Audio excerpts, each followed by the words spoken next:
బ్రహ్మాండం ఎలా ఏర్పడింది? బ్రహ్మాండంలో మొట్టమొదట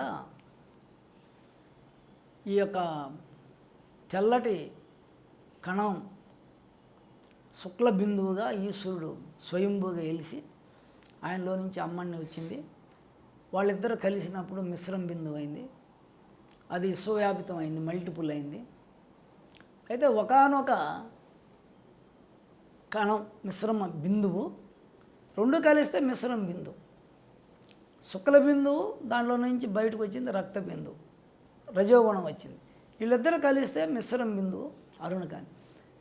అంతా డెవలప్ అయింది, మొత్తం మల్టిపుల్ అయిపోయింది స్వాంతరాలు. దాంట్లో ఉండే ఎనర్జీ ఓంకార శబ్దం.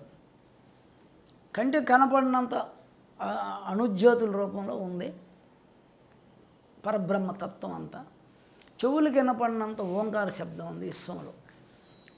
ఒక పార్వతీ పరమేశ్వరులు మిశ్రమ బిందువు అయినటువంటి మిశ్రమ బిందువు విడిపోయిందంట.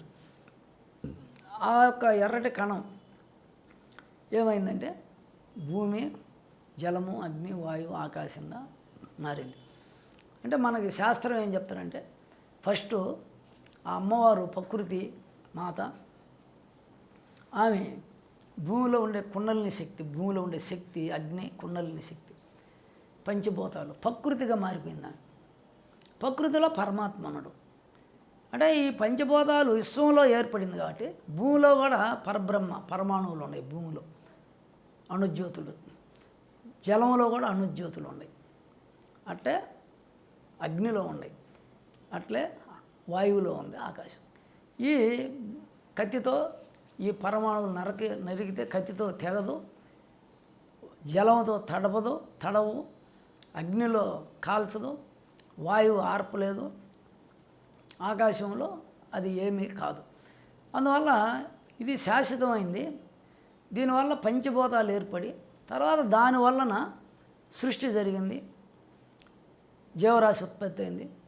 ఆ తర్వాత నవగ్రహాలు, పంచభూతాలు, 27 నక్షత్రాలు, 12 రాసులు ఏర్పడినాయి.